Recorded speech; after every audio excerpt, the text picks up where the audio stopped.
Everyone, this is me Krishna and welcome back to my YouTube channel.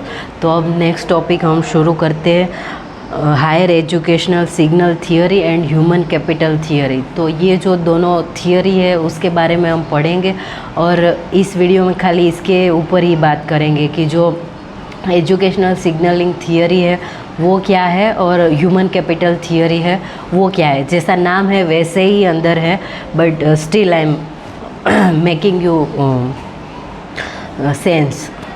Yeah, so let's start.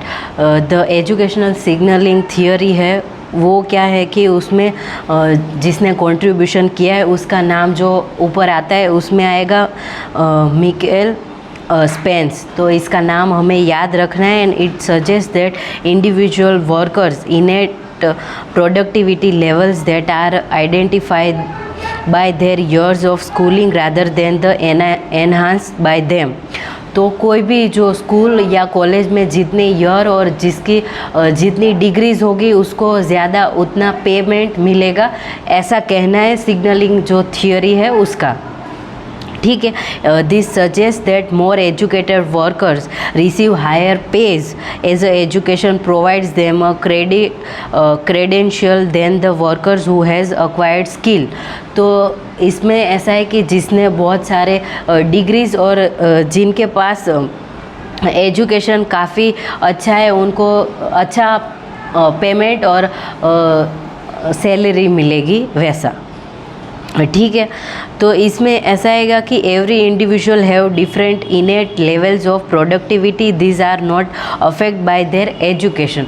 तो इसमें कुछ ऐसा होता है कि ठीक है मेरे खुद के पास जो मेरा इंडिविजुअल है उसमें मेरे जो स्किल्स है वो आपसे अलग हो सकते हैं। और ऐसा होता है कि हम सब ने एक पढ़ाई की हो but it's very different and सबका जो इंटरेस्ट ऑफ एरिया और उनके जो स्किल्स होते हैं वो अलग अलग हो सकते हैं। फॉर एग्ज़ाम्पल मेरा ऐसा है कि मुझे लिखना बहुत अच्छे से आता है और I can write poems, short stories, और मैं अच्छा बोल लेती हूँ और मेरा कम्युनिकेशन स्किल है वो अच्छा है।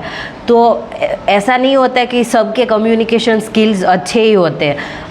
किसी लोगों का ऐसा होता है कि वो अच्छे से उसका रीजनिंग मैथ्स होता है वो पावरफुल होता है, और कोई लोग हैं जैसे मेरे जैसे लोग जो लिटरेचर में बहुत आगे हो, जिनको लिखना पढ़ना और वो कम्युनिकेशन स्किल वो अच्छे हो, वैसे होता है। ठीक है, फिर additional education demands additional cost, this help to differ for higher and low productivity of workers. तो ये सिग्नलिंग थियोरी है। फिर ह्यूमन कैपिटल थियोरी है, उसमें क्या आएगा कि it claims that education and training are investment that make individual genuine more productive, this individual earn high salary and become more employable. तो इसमें क्या आएगा कि ह्यूमन कैपिटल थियोरी है, उसमें आएगा कि जैसे आप अपने स्किल्स को आप ब्रश करते हो यानी कि जैसे मैं एक टीचर हूँ अभी, बट जैसे मैं बहुत ऐसे एजुकेशन में आगे जाऊँगी और मेरे जितने साल बढ़ते जाएंगे वैसे मेरा एक्सपीरियंस और मेरे जो स्किल्स है वो बढ़ते जाएंगे, क्योंकि मैं अभी रियल वर्ल्ड में आ गई हूँ। और जो बीएड और एमएड वो एक खाली प्रैक्टिस थी और it's a part of degree, तो उसमें मुझे बहुत सीखने को मिला, बट उससे कहीं ज़्यादा मैं स्कूल में और मेरी इंटर्नशिप्स थी उसमें मैंने बहुत सारा सीखा है। तो इसमें ऐसा ही है कि जैसे हमारे स्किल्स है उसको हम ज़्यादा एनहांस करेंगे वैसे हमें ज़्यादा पेमेंट और हमारी सैलरी आगे मिलेगी। और जो सिग्नलिंग थियोरी थी उसमें क्या था कि जैसे हमारी डिग्रीज है वो ज़्यादा होगी बट हमारे पास स्किल्स नहीं है तो it doesn't matter, but I do have degree so I will get higher salary. ठीक है, और ये जो ह्यूमन कैपिटल थियोरी है उसमें आपके स्किल्स है और आपका जो पढ़ाने का तरीका है और आप जैसे पढ़ा रहे हो उसके बेस पे आपको सैलरी मिलेगी। ये बहुत सिंपल है और मैंने बहुत अच्छे से काफ़ी अच्छे शब्दों में और सिंपल वर्ड्स में समझाया है, तो आपको समझ में आ जाएगा। ठीक है, मैं इसे मान के चल रही हूँ। फिर आगे इसमें ऐसा है कि they suggest that vocational education and training is a means of securing higher economical growth and national prosperity. तो वोकेशनल एजुकेशन क्या होता है कि उसमें हमें सिखाया जाता है और उसमें हमें ट्रेनिंग दी जाती है। कोई भी हमें जॉब लेनी हो और कुछ भी हमें ट्रेनिंग दी जाती है और उसके बाद आप कोई भी जॉब और कुछ भी नौकरी लेने के आप काबिल बन जाते हो, उसमें वोकेशनल एजुकेशन होता है उसमें। ठीक है, तो ये वोकेशनल ट्रेनिंग दे के हमारा जो सिक्योरिटी है वो बढ़ जाता है और हमें ऐसे हो जाता है कि okay I will get this job after this. जैसे प्रोफेसर बनने के लिए नेट क्लियर होना चाहिए, फिर अभी पीएचडी है वो कंपलसरी हो गया, तो ऐसे होता है ठीक है कि मैंने पीएचडी में एडमिशन ले लिया तो फिर मैं थोड़ा ऐसे सिक्योर हो जाऊंगी कि मेरा पीएचडी ख़त्म हो जाएगा, उसके बाद मैं प्रोफेसर पक्का बन जाऊंगी। बट अभी के टाइम पे ये सब रिलेवेंट नहीं है, क्योंकि मैंने ऐसा भी देखा है कि जो पीएचडी वाले लोग हैं वो भी 12,000 में 15,000 में नौकरी कर रहे हैं। तो आई एम लाइक कि इतनी बेरोज़गारी भारत में बढ़ गई है कि सरकार क्या कर रही है और एजुकेशन पे कोई सोच नहीं रहा है, कोई खर्चा नहीं कर रहा है। और बजट जब पास हुआ तब भी एजुकेशन पे बहुत कम बजट पास हुआ। तो आई एम लाइक कि भाई जो मेन थिंग है और जिससे हम हमारी सोसाइटी को ग्रो और हम आगे ले जा सकते हैं उसके ऊपर कोई खर्चा नहीं कर रहा है। और सबको पता है कि education is must and education change everybody's life.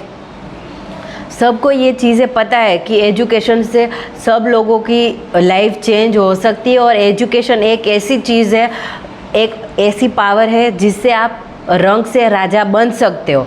But अभी की जो सरकार है वो आपको राजा बनने नहीं देगी, क्योंकि पता नहीं कि वो आँख पे ऐसे पट्टी लगा कर बैठे हैं कि क्या कर रहे हैं वो मुझे नहीं पता। But still I am very worried कि एजुकेशन का हाल इतना बुरा हो गया है कि जो पीएचडी के लोग हैं वो भी 12,000 15,000 में काम कर रहे हैं। तो इट्स वेरी सैड। इस पे हमें विचारना और हमें सोचना चाहिए कि हम क्या कर रहे हैं। Education is very must and it's like कि एजुकेशन है वो ही हमारी जीडीपी को आगे ले जा सकता है, फिर भी हम कुछ नहीं कर रहे। और हमारी गवर्नमेंट है वो नई स्कूल्स कॉलेजेस खोल रही है, बट जो पढ़े लिखे और जिसके पास स्किल्स और जो सारी एग्ज़ाम्स क्लियर करके बैठे हैं उसके लिए कुछ भी नहीं है। तो it's a very bad thing. We have to work on this because मैं एजुकेशन से रिलेटेड हूँ और एजुकेशन से जुड़ी हुई हूँ, तो मुझे हर छोटी छोटी चीज़ है वो अफेक्ट करती है। और मुझे कुछ भी ऐसा हो जाए तो मुझे ऐसे लगता है कि ओके मेरे साथ ही ऐसा बुरा हो गया है, क्योंकि मैं इतनी सेंसिटिव हूँ। बाकी लोगों का मुझे नहीं पता, बट मैं इतनी सेंसिटिव हूँ और मुझे ऐसे लगता है कि ठीक है मैं एक बार एजुकेशन की लाइन पे आ गई तो कुछ भी होगा और कुछ भी मेरे से जितना होगा वो उतना मैं ट्राई करूँगी। बट ये इंडिविजुअल सबका ऐसे ड्यूटी है कि हम ऐसे देखें कि एजुकेशन में हम क्या कर रहे हैं। अभी की जो सरकार है वो एजुकेशन पे इन्वेस्ट करना ही नहीं चाहती। स्कूल और कॉलेजेस खोलने में वो लोग बहुत माहिर है, बट जो पढ़े लिखे लोग हैं उसके ऊपर किसी को कुछ नहीं करना है। तो I am very worried about this. Okay, let's go to the topic and let's finish. ये सब बातें फालतू की बातें नहीं है। हाँ, कोई मुझे ऐसे बोलना मत कि मैं फालतू की बातें कर रही हूँ, ये एजुकेशन से रिलेटेड है। तो आगे हम देखते हैं कि difference between signalling theory and human capital theory. तो इसके 2-3 टॉपिक है वो हम याद कर लेते हैं। तो सिग्नलिंग जो थियोरी है उसमें क्या आएगा कि it claims that education raises wages simply because educational level is signal of workers ability. और ह्यूमन कैपिटल में क्या आएगा कि it claims that education raises veg by increasing productivity. तो इसमें क्या आएगा कि कोई भी जो एजुकेशन मतलब एजुकेशन से रिलेटेड लोग हैं उनके लेवल है वो उसके एबिलिटी से जाना जाएगा, और कैपिटल थियरी है उसमें उसकी जो प्रोडक्टिविटी और क्रिएटिविटी है उसके ऊपर से जाना जाएगा, ठीक है। एंड सिग्नलिंग थियरी में it suggest that education does not improve the students ability, और ह्यूमन कैपिटल में आएगा कि it suggest that education has a positive casual effect on students ability which in a competitive labor market translate into higher earnings. Those with education earn more because they learn, ठीक है। And signalling theory में आएगा कि it can similarly be defined using meditating variables, and it could be limited to measures of potential employers belief about ability. तो जो abilities है उसके ऊपर सिग्नलिंग थियरी बेस है, और जो प्रोडक्टिविटी एंड क्रिएटिविटी होता है वो ह्यूमन कैपिटल थियरी है, ठीक है। ये हमें बेसिक याद रखना है। ह्यूमन कैपिटल में आएगा कि it assume that education improves individual and aggregate outcome becomes it improves the broadly benefited job and relevant skill of the student। तो ये स्किल और ये एबिलिटी, ठीक है। तो इसमें थोड़ा कंफ्यूज नहीं होना है, और बाद में थोड़ा आप पढ़ लोगे खुद से तो आपको आ जाएगा। तो it's all about signalling theory and human capital theory. फिर इसके नेक्स्ट वीडियो में हम एजुकेशनल फाइनेंस और बजटिंग यानी जो बजट होता है उसके बारे में पढ़ेंगे। For now bye and thank you so much.